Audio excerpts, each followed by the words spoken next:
Cuando perdí a Elías pensé que lo peor ya había pasado.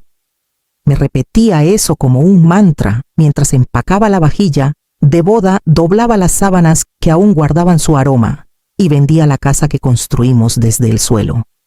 Una parte de mí pensaba que ese dolor era el último. Y me equivoqué. Mi hija Dabria me ofreció su hogar. No con entusiasmo, pero sí con ese tono que las hijas adoptan cuando no saben cómo decir no sin sonar crueles. Me instalé en la habitación del fondo, la que usaban como oficina. Era pequeña, pero suficiente.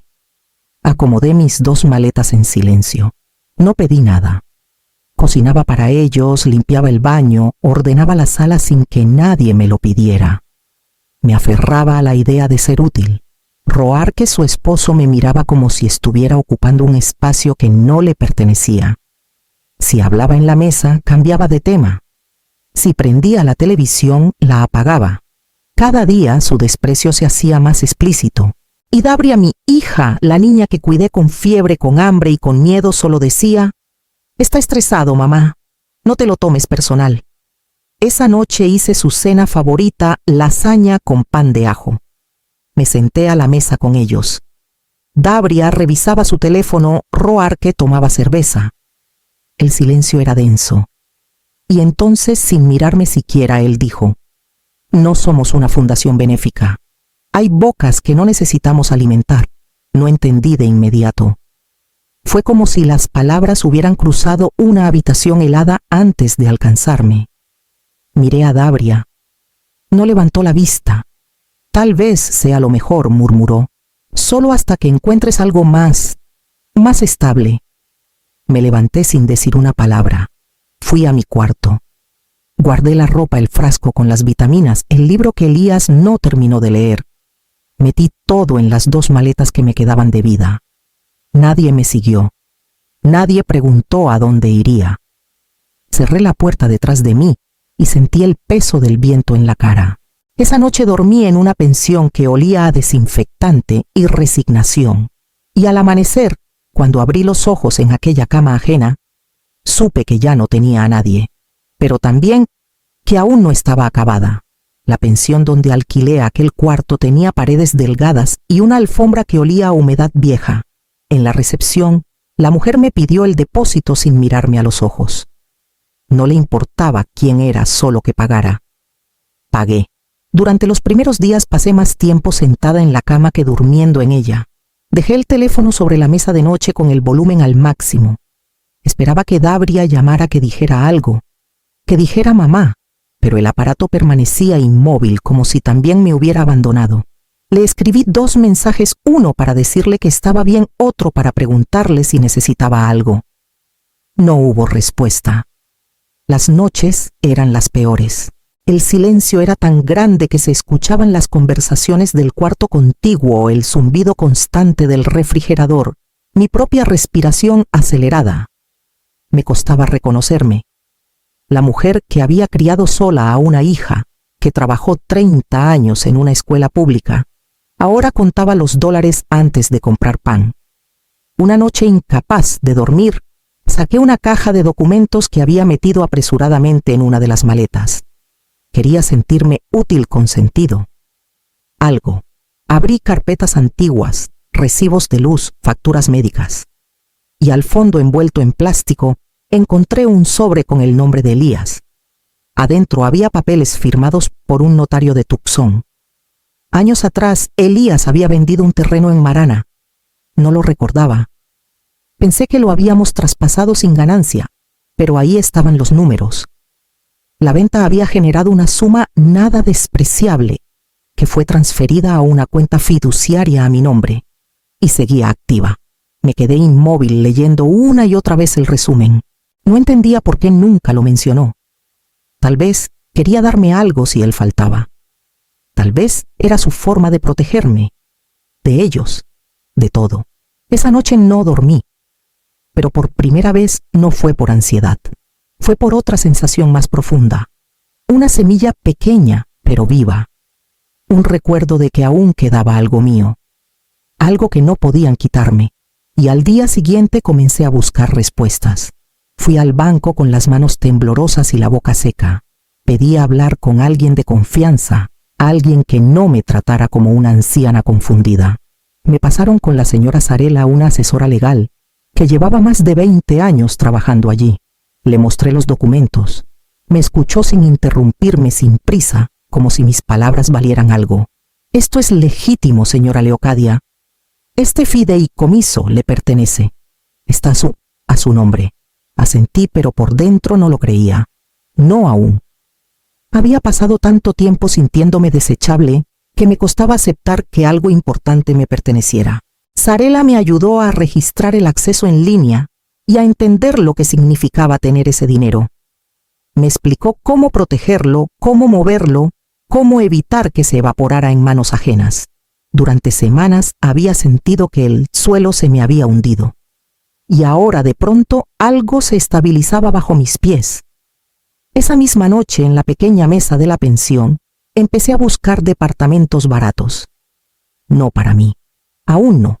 Solo quería entender cómo funcionaba todo aquello. Y en una página de subastas del condado de Maricopa, lo vi edificio 48B Tempe. Se me detuvo el corazón. No podía ser coincidencia. Ese era el mismo complejo donde Dabria y Roarke vivían. Lo reconocí por la fachada y por el buzón oxidado que siempre se despegaba de la pared. Leí la descripción 3 veces. El dueño actual estaba atrasado con los impuestos. La propiedad entraría a subasta en 10 días. Cerré la laptop y me quedé mirando la pantalla negra. Durante años permití que otros decidieran si yo merecía espacio, comida, presencia. Permití que confundieran bondad con debilidad. Pero ahora tenía una opción que no necesitaba permiso. No necesitaba súplica. Ni siquiera palabras. Podía convertirme en una dueña silenciosa. No para destruir, sino para protegerme. Para reescribir lo que ellos pensaban que era mi lugar. Llamé a Zarela a la mañana siguiente. Le pedí que me ayudara a constituir una empresa. Quería hacerlo legal, discreto. Y al colgar supe exactamente lo que haría con ese dolor que me dejó en la acera con 2 maletas. Zarela me ayudó a registrar la empresa con rapidez. Le pusimos un nombre que no dijera nada, pero lo decía todo para mí: ML Partners LLC. ML por Mari Leocadia, como solía llamarme Elías cuando escribíamos postales de viaje. A nadie más se lo conté. Que se mantuviera neutro, sin rostro, era parte del plan. Firmé los documentos con manos firmes. Luego transferimos los fondos necesarios al fideicomiso empresarial. Todo era legal. Todo estaba blindado. No había nada que me atara a esa propiedad, salvo la historia. La mañana de la subasta me senté en una sala pequeña y sin ventanas, acompañada solo por mi carpeta de papeles y el silencio. Escuché las pujas, esperé mi momento, levanté la mano con decisión. Nadie peleó por el edificio 48B. Era viejo, con problemas de plomería, y el dueño anterior estaba sumido en demandas. A nadie le interesaba, excepto a mí. Me fui con las escrituras en el bolso y la espalda erguida. No grité, no celebré. Solo caminé lentamente hasta el estacionamiento como si acabara de cerrar una cuenta pendiente que llevaba años abierta.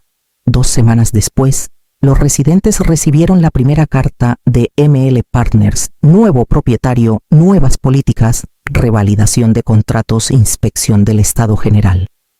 La carta era formal, impersonal, firmada por un administrador designado. Yo no aparecía por ninguna parte. Dabria y Roarke encontraron el sobre en su buzón una tarde. Lo sé porque lo vi.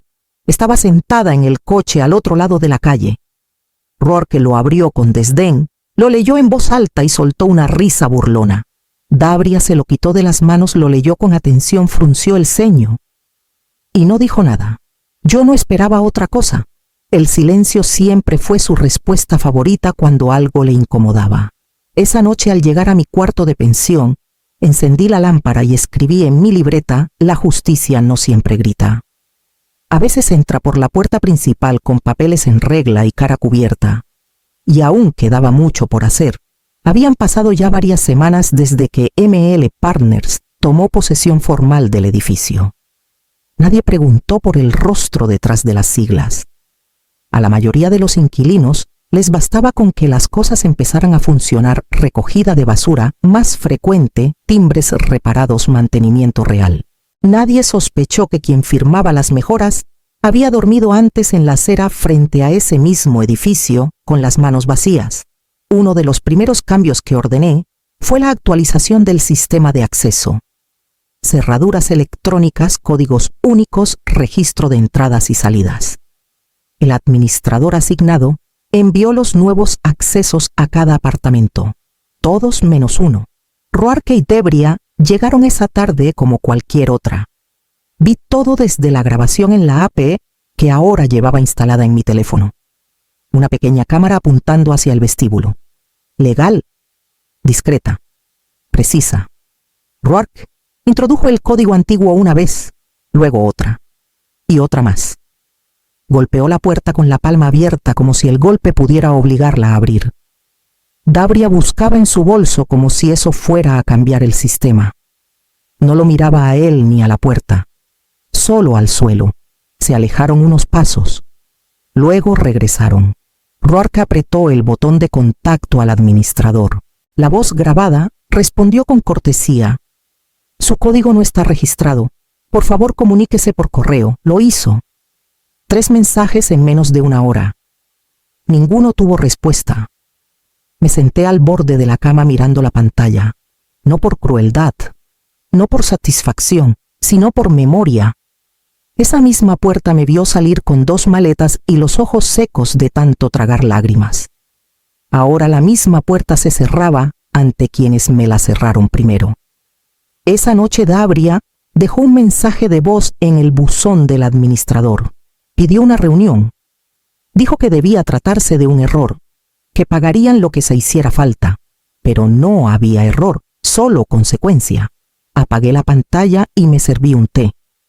Lo bebí lento como quien aprende a no tener prisa. Ya no era la madre que pedía quedarse. Era la mujer que tenía las llaves. Y al día siguiente haría el siguiente movimiento. Empecé a asistir a talleres comunitarios sobre inversiones y gestión inmobiliaria. Eran gratuitos en la biblioteca del centro. Allí nadie me miraba como una carga. Tomaba apuntes, hacía preguntas y poco a poco algo dentro de mí se enderezaba. Compré 2 blusas nuevas, me corté el cabello. Cambié el bolso gastado por uno sobrio y elegante. No por vanidad, sino porque necesitaba recordarme a mí misma que seguía de pie, que aún podía habitar el mundo con dignidad. Algunas tardes pasaba por el edificio 48B solo para observar. Caminaba despacio fingiendo revisar mi teléfono o esperar un taxi. Nadie me reconocía. Era solo una mujer más con gafas oscuras y paso sereno. Roark, en cambio, había dejado de aparentar. El administrador me informó de constantes quejas, gritos en la escalera, notas agresivas en la oficina, amenazas veladas. Un día, una vecina del segundo piso, la señora Teagan, me escribió al correo del consorcio. No quiero meterme, decía, pero la muchacha, su hija, la escuché llorar anoche. Otra vez. No respondí. Solo le agradecí con una línea breve y educada. Archivé el mensaje junto al resto. También archivé el nuevo buzón de voz de Dabria. Mamá, sé que estás ocupada. Solo quería saber si estás bien. O si podríamos hablar quizás. No la borré. Tampoco la escuché completa. No era el momento.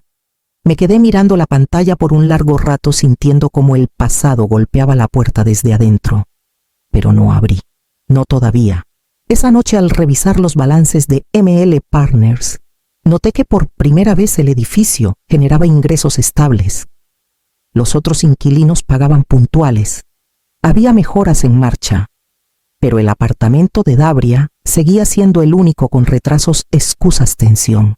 Apunté una frase en mi libreta antes de dormir. El poder verdadero no grita.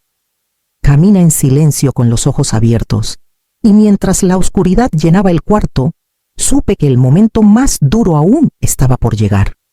Porque esta vez no era yo la que estaba fuera, era ella.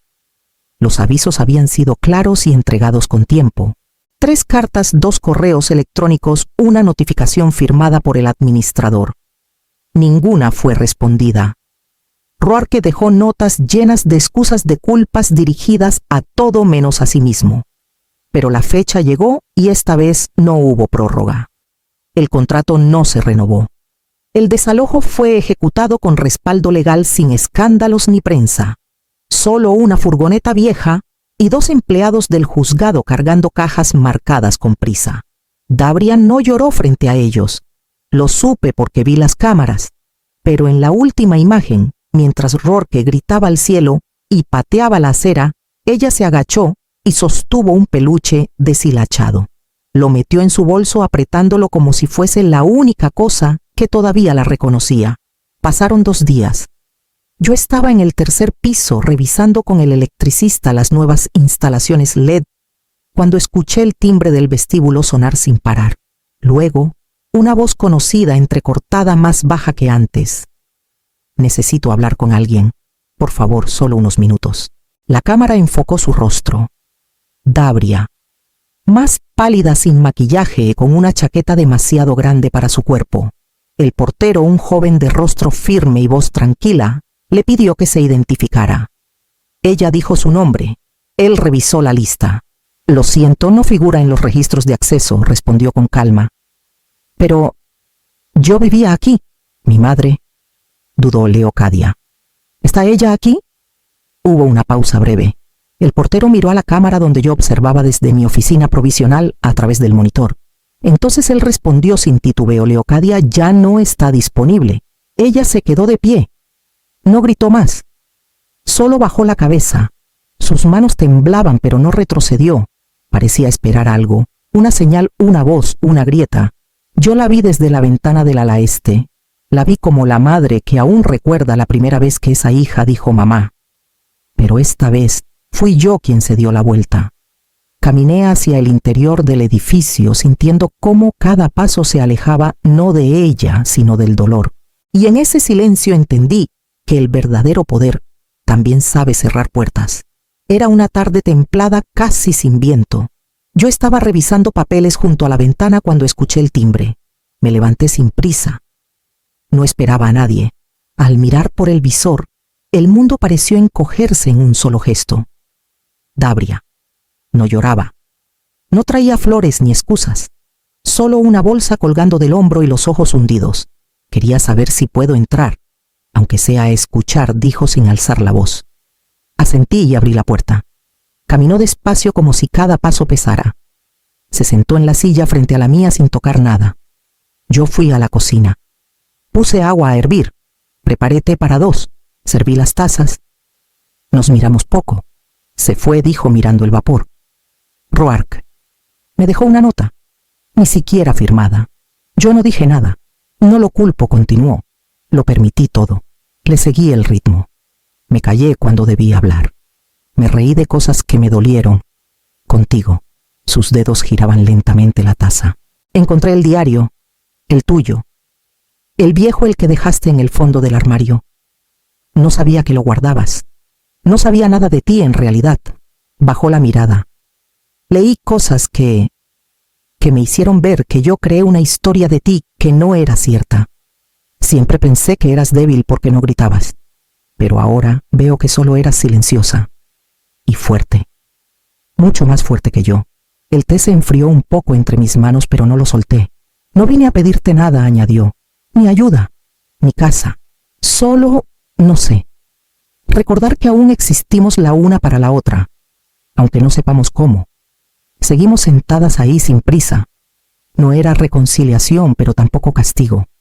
Solo 2 mujeres que compartían algo roto y el silencio de lo que aún quedaba por reconstruir. Al despedirse, no pidió permiso para volver. Y yo no le di respuesta, pero al recoger su taza vacía, la dejé sobre la mesa. No la lavé. La dejé ahí por si acaso. Porque aunque no lo dijéramos, algo muy en el fondo ya había empezado a moverse. Dabria comenzó a venir los martes por la tarde. A veces traía pan de centeno, otras solo su presencia. No me pedía nada. No hablábamos del pasado ni del futuro. Se sentaba en la misma silla con las piernas cruzadas y la mirada suelta, como quien se permite por fin quedarse quieta. Yo tampoco exigía explicaciones. Me bastaba con verla respirar sin sobresaltos. Cada semana el silencio entre nosotras era menos incómodo y más humano. Una mañana llegó una carta certificada. El remitente me hizo sonreír antes de abrirla Harmon Roarke. El contenido era predecible. Me acusaba de manipulación, fraude y abuso de poder. Decía tener pruebas. Amenazaba con sacarme los trapos sucios si no revertía la venta del edificio. Respiré hondo. No por miedo, sino por agotamiento. La rabia de los mediocres siempre llega tarde y disfrazada de justicia.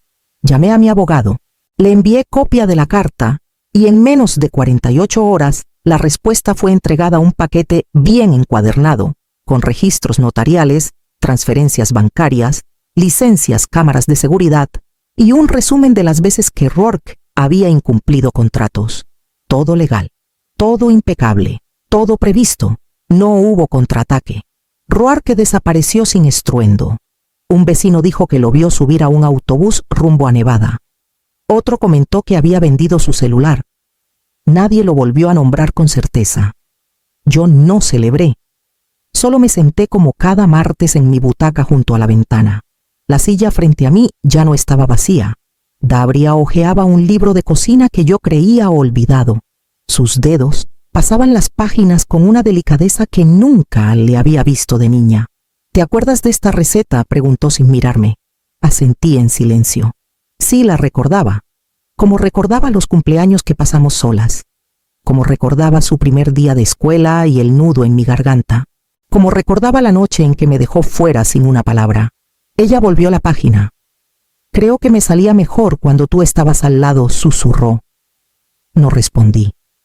Pero le anoté los ingredientes en un papel y se lo dejé junto a la taza vacía.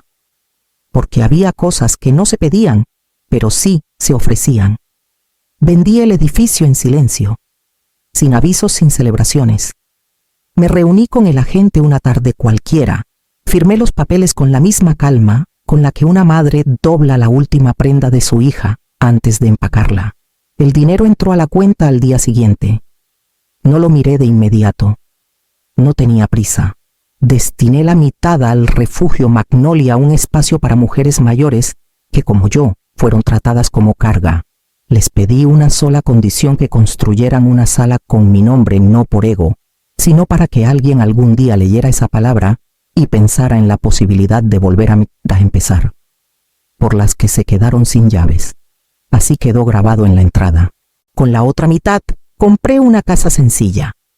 2 habitaciones, un porche, con espacio para una silla y una maceta. En la misma calle donde crié a Dabria. La coincidencia no era accidental. Era mi forma de cerrar un círculo sin romperlo. Dabria vino el día de la mudanza. No con cajas, sino con guantes de jardinería. Trajo rosales. Me los entregó sin palabras y se agachó junto al cantero. Plantamos juntas en silencio. La tierra era seca, pero respondía al agua. Como ella, como yo. Cuando terminamos nos sentamos en el porche sudadas y sucias, pero en paz. Nunca me dijiste por qué no me abriste esa vez, murmuró. Tomé aire, cerré los ojos. No fue por venganza, le dije. Fue porque necesitabas aprender a tocar la puerta.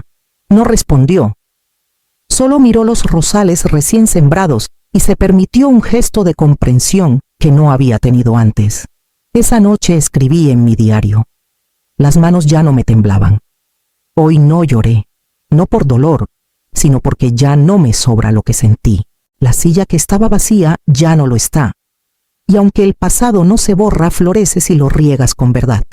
Cerré el cuaderno, dejé la taza sobre la mesa y observé cómo el viento movía las cortinas recién colgadas. Esta vez nadie me echaba. Esta vez la casa era mía. Y yo también lo era.